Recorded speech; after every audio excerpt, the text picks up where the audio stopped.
was in my kitchen the other day, and I was thinking about all of the things, I was just thinking about things that God has done and just being blessed in this space that I'm standing in right now with certain graces and favor and provision and all of these things. And I was like, man, I'm struggling to be disciplined in other areas though. And we have a tendency to highlight or really focus on the flaws that we have or the weaknesses that we have and the things that get us caught up and like habits maybe we want to break. And we have a tendency to focus on those things and all the things that we don't have or where we fall short.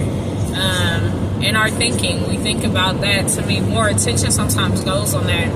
And I was just thinking about that. I was thinking about how good God has been and how I am still so flawed and I still have so many weaknesses and so many areas of improvement.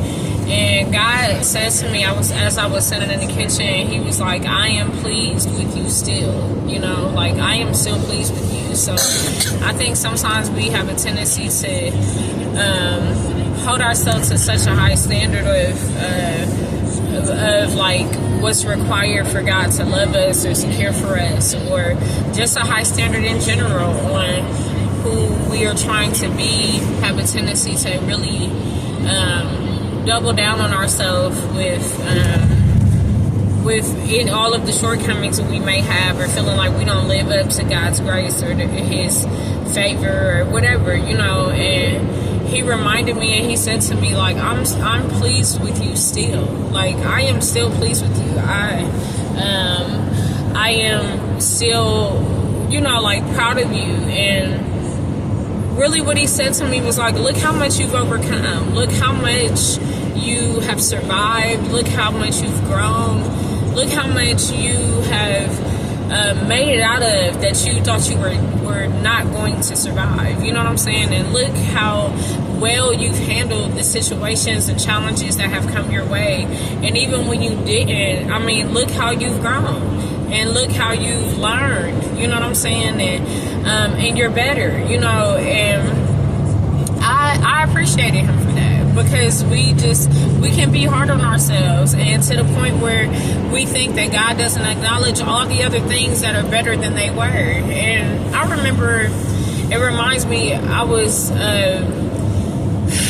working in the WIC clinics, and I was working in this program to help women stop smoking when they were pregnant. And I met this lady who was like 7 or 8 months pregnant, and she was going through like a pack a day. I was like, oh. And when I was talking to her, she was telling me how, so many people are judgmental about her still smoking while pregnant. And I was like, and she said, people don't understand. They look at me and they judge where I am now, but they don't understand that I was messing with meth, cocaine, plenty of other things that really would be so detrimental to this child. And she's like, so I've cold turkey all of those things. So if I'm not doing that, this is what I have left, and I've let go of all of those other things for the health of my child. And I think, for me, it put things in perspective. Like, people look at where you are with no reference for where you've come from and what you've already let go of. And God reminded me of that in those moments where we're like, God, but I still don't have this together, and I'm still struggling with this, and I still do this wrong, and I'm still this way. And he's like, but look how far you've come. Look what you've survived. Look what you walked out of.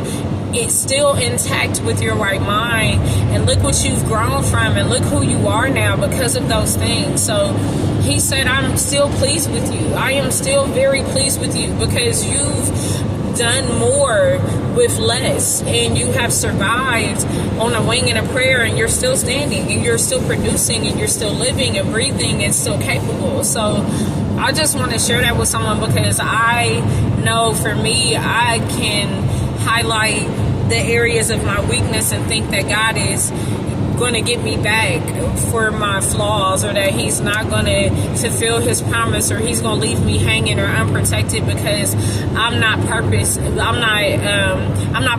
and I don't always fulfill my end of our covenant or our agreement, and I'm not always righteous, I'm not always sinless, I'm not always making the right decisions and thinking through his spirit and with my actions. And even in that, he says, I'm pleased with you still. I still see all of the ways that you've changed and how far you've come in this journey of life, and that you still are walking with me. And I'm not asking for perfect people, but I'm asking for a pure heart, like, who recognizes that you're not perfect and that you need God. So this was the message, is like, he's pleased with you still. And we need to understand that, because the enemy will play in our mind and manufacture the voice of God to make us think that we are not his most prized possession, and that he would throw us away because of our choices, or that he won't forgive us. And to me, it brings full circle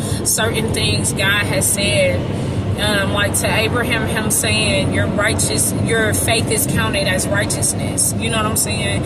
And things like that, to me, are a reminder to us that you're not going to always be righteous, but he is a righteous God that can count what you do bring to him as the righteousness that you feel you need. You know what I'm saying? So Abraham was not always righteous and not always perfect, which is why he needed God to count something else as righteousness for him. And his faith did that. God allowed his faith to do that. So I want to encourage you that sometimes we set goals, or we set a mark for ourselves on who we have to be loved by God.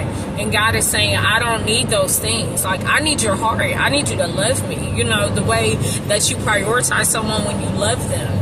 But you're not going to be perfect, and God doesn't throw us away for that. He is still pleased with us, pleased with who we are as to who we have previously been. So I just want to encourage you. That's a Sunday Love. Take care.